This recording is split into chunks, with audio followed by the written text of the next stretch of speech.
Federation FIFA. Nick, great to have you with us, and over to you, sir.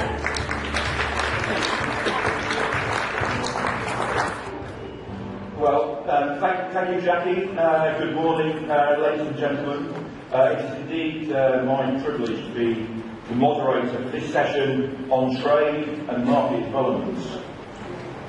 We are a global industry, there's a clue in the name behind me, which has always relied on trade, free trade, for access to raw materials. And indeed, as you've already heard, it is part of IFIF's mission to argue for a level global playing field in terms of regulatory frameworks and to ensure that our industry remains competitive.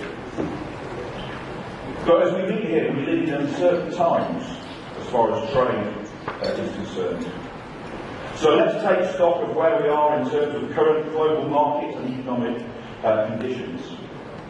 As an industry, are we ready for the changes we are seeing in the current trade environment? And as Jackie said, as we move towards the leaders panel this afternoon, let's also think about what our industry will look like, or may look like, in the 20 or 30 years ahead. So to help us answer these questions, we have three excellent speakers who all have knowledge of the markets here in Asia. So we'll start by looking at some of the demand side drivers, and it's my pleasure to introduce our first speaker, Mr. Ping Chu, who is Head of Rabo Research, Food and Agribusiness for Asia with Rabobank. He spent many years in senior positions with the bank in research and analysis of the market in Asia. So please join me in welcoming Mr. Ping Chu to the stage. Thank you.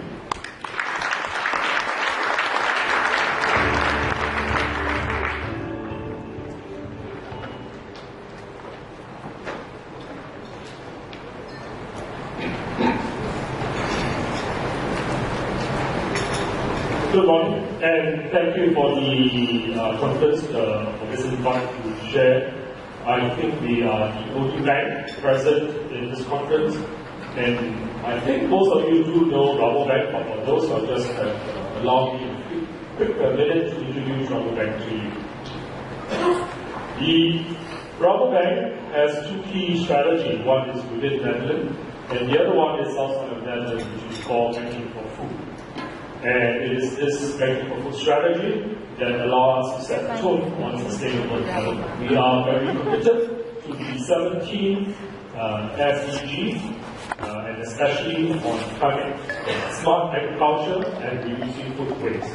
And we view number 17, which is Partnership for Gold, as one of the key, because that's where we think we can help our clients and the industry move towards these goals. Sorry about the words, but again, the slides will be sent to you. Rabobank, outside the Netherlands, is again focusing just on trade, commodity trade, as well as the food and agriculture sector. In this space, we bank farmers from Australia to Brazil to over here in Asia, where we focus on the wholesale clients. So in Thailand, for example, CP is a client of ours. And across Asia, recent big deals like ChemChina buying Syngenta, as well as Intel buying Arista. We are one of the few sponsoring banks. And being able to focus on food and agriculture allow us to focus on the research in this space, and this is where I come from. So I'm not strictly a banker, I'm more in the research space. We have about 19 analysts that spread across the whole world, looking at macro and sectoral research across the whole food and ag supply chain, all the way from farm inputs to consumer food and supply chains in packaging. So my presentation today will be largely on the consumer end and how the consumer end is affecting the supply chain all the way up. I think some of what I'll be sharing actually has been discussed in the last few days. My slides are very data heavy, and that supports some of the observations that we've been discussing. I'm coming also from the animal protein players in the industry, because that's the direct sector that's being impacted by these consumer trends, which is also your constituents, the customers of yours. But before we do that, I'll just present a very macro demand perspective of the markets in Asia. We've heard about this actually from the first day, how GDP per capita is one of the major drivers for meat consumption. And it is the case here. Across in Asia, we do actually expect growth to slow in the next 5 years compared to the last 5 and 10 years. And that's going to lead overall to a slower, slightly slower growth of meat consumption. But the biggest, these are bubbles in tonnage of beef, pork, and poultry. The biggest player there is still China. So throughout my presentation, I'll keep coming back to China because that moves the needle. The other way of looking at GDP per capita and meat consumption per capita, we've started plotting the GDP changes to meat consumption. And so each color represents a country, and each of the dots represents a significant moves in GDP per capita. And you can see that curve, there's a curve through it, and that very well reflects how GDP affects the meat consumption. But you're also beginning to see a plateauing of growth in meat consumption. Vietnam probably has shown one of the fastest growth, but that also again is beginning to level off. This is a little snapshot of the consumption within the species. These are poultry, pork, and seafood meat. And across most part of Asia, poultry consumption growth is going to outpace almost all other species. And especially so in India and Indonesia. In China, growth actually is going to slow. Right? That reflects the dietary changes, but also meat consumption is beginning to be a substantial part already. Chinese have been binging on meat for the last 2 decades. And you can see that generally all species growth have slowed down since the 1990s. China was actually once the next exporter of beef and poultry, but every species is in deficit right now, especially beef. There will be industry changes we'll come to in a while that suggest that maybe the next decade that overall supply-demand gap might turn around because of industrialization of production. And therefore, what does that mean for feed? Again, China story overwhelms all others, but across in the rest of Asia, feed requirement is going to start to grow. By 2025, we estimate there will be a need of between a quarter to a fifth or a third more feed across in Asia. Even in China, between just corn and soybean, that's going to start continue growing. The dip in the last few years in corn, for example, reflects the substitution with sorghum, with barley, with DDGS. And we do expect a slight dip this year because of the African swine fever. So, consumer. The title says feed and food, and sometimes we talk about feed to food. The industrial terminology sometimes we heard is from farm to fork. But in the last few years, we're beginning to see a movement in reverse, from fork to farm. And that's where, again, the last few days of discussion has been where consumer demands, consumer preferences have affected the whole supply chain. In this section, I'm going to show you what are the key macro changes in the consumer. Essentially trying to answer a few things. One, where are they eating? Two, how are they consuming? And three, what attributes are they looking for in what they consume? Just a very quick economic and social indicators. I think we talked about millennials. The top left chart shows the demographic profile. As we speak now, millennials and Gen X, which are Gen Z, is about 40% of the population across Asia. And in the next 5 years, just like the US, just like Europe, millennials are going to be the key consumption driver because of the behavior.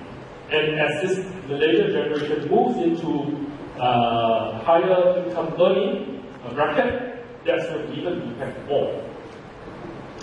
Millennials, as you know, look for convenience, look for value of food, look for values in food, sustainability, welfare, etc. Look for quality, look for experience, look for premium. So again, all these trends are going to accelerate. But that's not happening just at the millennial and the Gen Z. It's happening, some of the consumption behavior is also being done by Gen X, which is where I am, and also baby boomers. So I'm not going to ask who did it, but as long as you take a picture of your food and post it on Instagram or Facebook, you are a millennial at heart. The other thing, I always hate to generalize Asia. Asia is vast. But if there's anything I want to generalize in Asia, is that don't get confused that there is a middle income class growing. Middle income class will grow because of the wealth. But in Asia, there's also a mass market. There is still a lower income class. You walk 200 meters out of this swanky hotel, you are faced with the local income class. We call that the mass market. But even with the mass market, they are trading up. They want more quality. They want more protein. So even from mass market to middle income, we're seeing both move up towards protein. And so, in the mass market, we are moving from staple. And for the rest, we do live like the movie Crazy Rich Asian. Yes. That's going to lead to food expenditure. Food expenditure is becoming more and more discretionary expenditure within household. The lower chart, sorry about the alignment there. Lower chart, and excluding Japan and Korea, which are a big market there, food expenditure right now is already about $2 trillion. That's going to double by 2025. Okay. Now, consumers, just like in the West, are bombarded by all kinds of choices. The first thing is where do they eat? This is the culinary capital, one of the culinary capital of Asia. And you can see all kinds of multitudes of food. I would actually urge you to visit one of the 7-Eleven here. You can get a full meal in 7-Eleven here.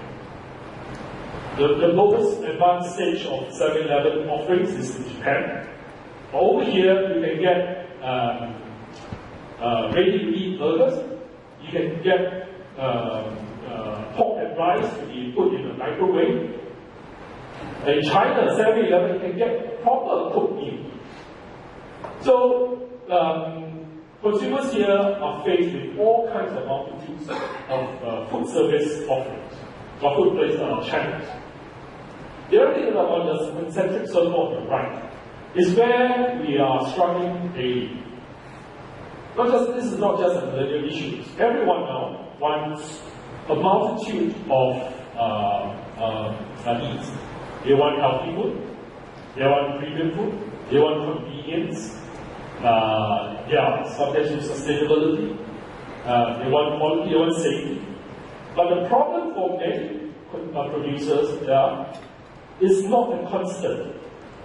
Preferences change every day, every other day. I had a big steak last night. Today I'm going detox. I'm going to have vegetables.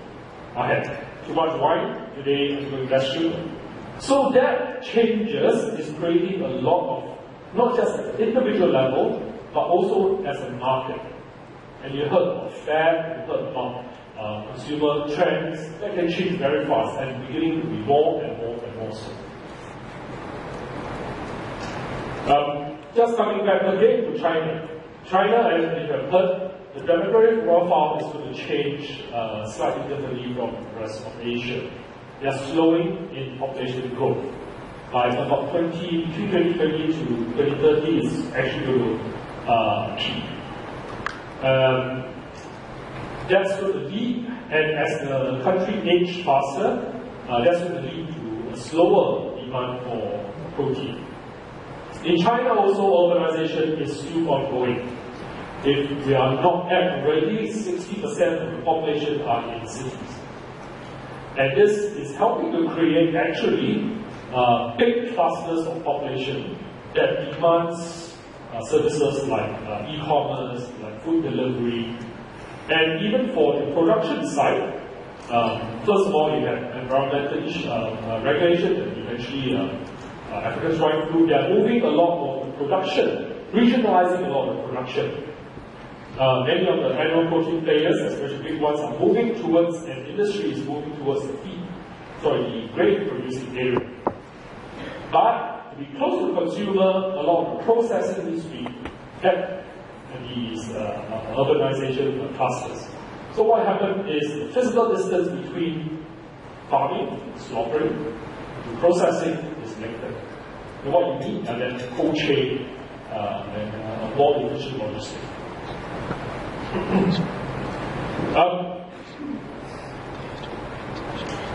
How food is being distributed is changing as well. The diagrams on the left are borrowed from JD.com, and if you have heard, this is the competitor of Alibaba. I'll come to that in a while. And that shows how food from the traditional sense is changing to now. And you can get food from anywhere, from even not just retail, but also food service. In the next few years, the biggest growth is going to come from convenience stores and e-commerce, and even mom and pop store. Mom and pop store, you think, is just very low tech. In China, mom and pop stores are being digitized. That's going to change again the business model for many of these delivery platforms. And where else better to look at than here? Every 300 meters in Bangkok, you're going to see 7-Eleven or Family Mart.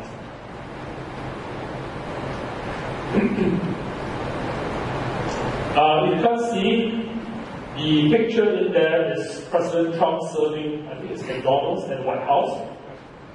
We are unlikely to see that being served, or McDonald's being served at the Great Hall of the people in Beijing, or the palace here in Thailand. But the growth of quick service restaurant, especially Western quick service restaurant, is going to continue. Again, that's going to impact on how animal protein, especially poultry, is being served.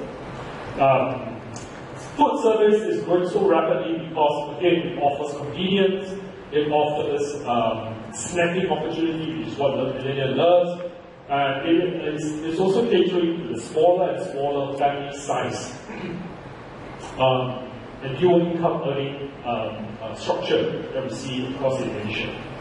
And even if you don't eat out, you are eating out. In China, between 20 to 30% of revenue of Burger King or McDonald's comes from food delivery.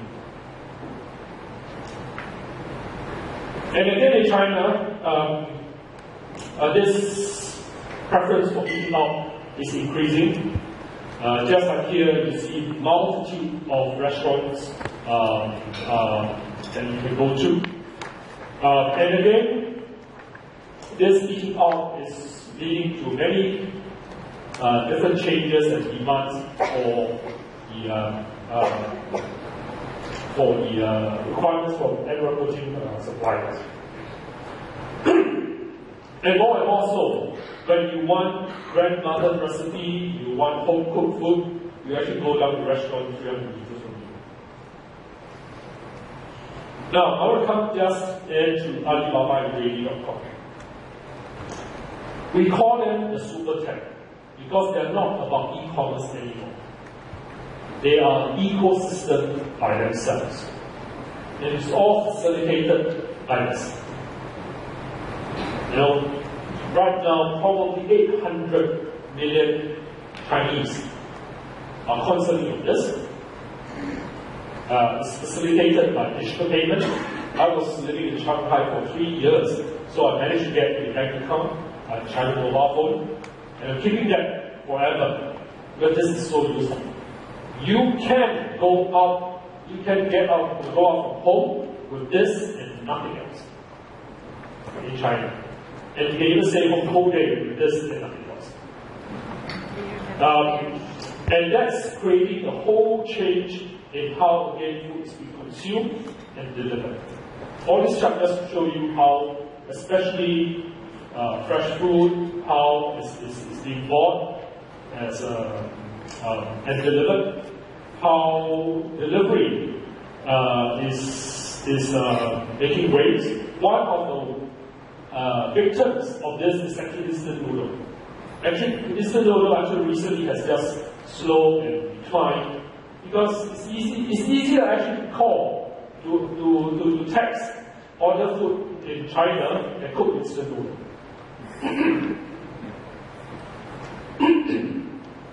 What this does, the e-commerce players, Alibaba is having to do, is also to shorten the supply chain.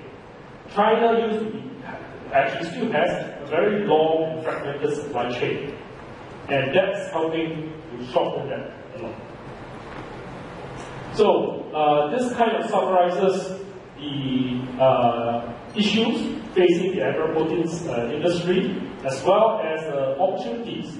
I think last few days we talked a lot in the upstream part, and especially for the downstream part, animal protein players do have to look at building modern slaughterhouse on processing facilities in order to meet the growing demand of food delivery, food service, etc. And in e-commerce, cold chain supply and logistics also need to be done. I will very quickly touch on a few short-term issues. One is, of course, trade, very quickly. One is, of course, trade. I actually don't have a slide on the US-China situation because what is clear is there's lack of clarity. It might resolve itself in the next few days, it might balloon out. We can discuss that in a while. But the other short-term issues, significant short-term issues, is African swine flu. It is having a huge disruption in China, partly because of the disease, but also the measures that are put in place to transport that, for example.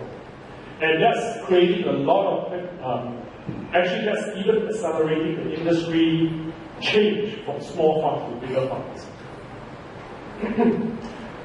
China, in our base case scenario, in this year, is going to have a shortfall of 1 to 2 million tons of pork because of African swine flu.